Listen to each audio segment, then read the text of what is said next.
वाळवा तालुक्यातील वाटेगाव येथे शनिवारी झालेल्या बिरोबा मंदिर सभा मंडपाच्या उद्घाटन सोहळ्यात भावनिक वातावरण पाहायला मिळाले। या कार्यक्रमात व्यासपीठावर आमदार सदाभाऊ खोत आणि आमदार गोपीचंद पडळकर हे दोन्ही नेते उपस्थित होते। सभागृहात हजारो प्रेक्षक, कार्यकर्ते आणि ग्रामस्थ उपस्थित असताना अचानक सदाभाऊ खोत यांच्या डोळ्यात अश्रू दाटून आले। माझ्या शरीरात रक्ताचा थेंब असेपर्यंत, शेवटच्या श्वासापर्यंत मी गोपीचंद पडळकरांच्या पाठीशी उभा राहणार आहे, असे उद्गार त्यांनी काढले आणि संपूर्ण वातावरण भावनिक झालं। सदाभाऊ खोत म्हणाले की मी आणि गोपीचंद पडळकर आम्ही दोघे मिळून प्रस्थापित सत्ताधाऱ्यांविरोधात नेहमी लढत आलोय। समाजातील सर्व जाती धर्मातील वंचित, दुर्लक्षित लोकांच्या प्रश्नांना न्याय देण्यासाठी आम्ही सदैव आक्रमक पवित्रा घेतला आहे। त्याचबरोबर त्यामुळेच विरोधकांचा आमच्यावर राग आहे, पण आमचा उद्देश नेहमी स्वच्छ आणि समाजहिताचा राहिला। गोपीचंद पडळकर व्यासपीठावर बसलेले असताना सदाभाऊ खोत यांनी केलेल्या या भावनिक भाषणाने पडळकर देखील भारावून गेलेले दिसले। या निमित्ताने राजकीय व्यासपीठावर सदाभाऊ व गोपीचंद यांच्या मैत्रीची झलक अनुभवायला मिळाली आहे। दोन्ही नेत्यांनी आपल्या भाषणातून कार्यकर्त्यांना एकतेचा आणि समाजहिताचा संदेश दिला। सांगली आणि वाळवा तालुक्यातील राजकारण सदाभाऊ खोत आणि गोपीचंद पडळकर यांची जोडी नेहमीच चर्चेत राहिली आहे। आणि मला निश्चितपणाने हे नेतृत्व आपण जपूया।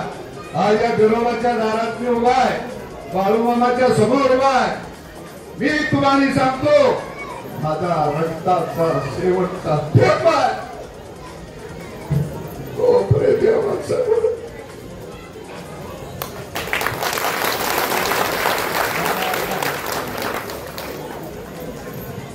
एक सामान्य माणूस मोठा करायचा,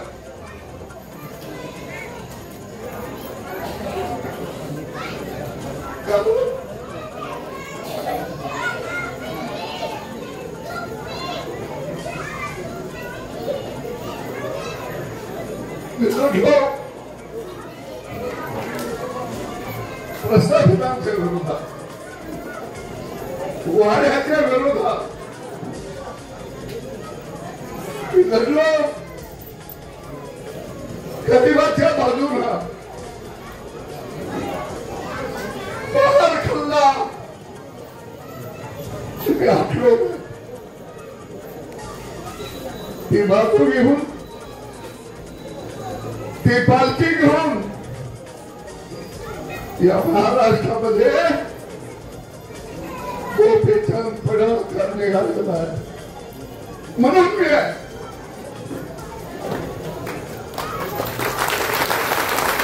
आपण सगळे गाव उभारे, सामान्य माणसं आपण एक राहूया, एक अंत नेतृत्व